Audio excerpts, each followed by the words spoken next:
Hey everybody, Caleb here with Stihl Service today to go over the Stihl FS94R. This is the third straight shaft trimmer in Stihl's commercial lineup, and this is going to be their lightweight commercial trimmer. So it features a decent amount of power, but also brings it in a lightweight package. For all you guys that are using this all day long, it's really going to save you due to the light package that it is. So let's take a look at the power head here. On the back side, we're going to have your choke. So you're actually going to turn that all the way up and press in. That engages your choke. Got your standard recoil here. Go ahead and give it a yank after we prime the primer. You want to prime it 3 to 5 times. Once you pull it over and it fires up, you can hit your throttle, kicks your choke off automatically, just like all the other models in their commercial lineup. The 94R offers an adjustable throttle, so you can actually turn this back.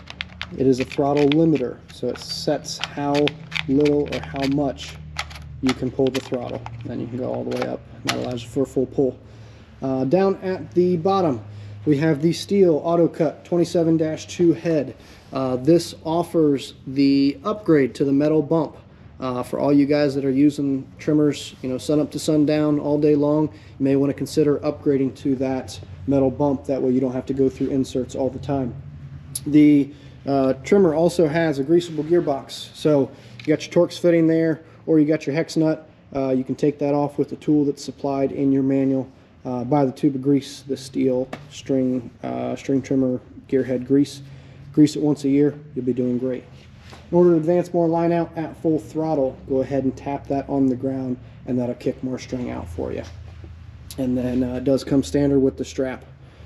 Alright guys, that is the Stihl FS94R, which is Stihl's lightweight commercial grade trimmer. As always, if you have any questions, leave them in the comment section below, and thanks for watching.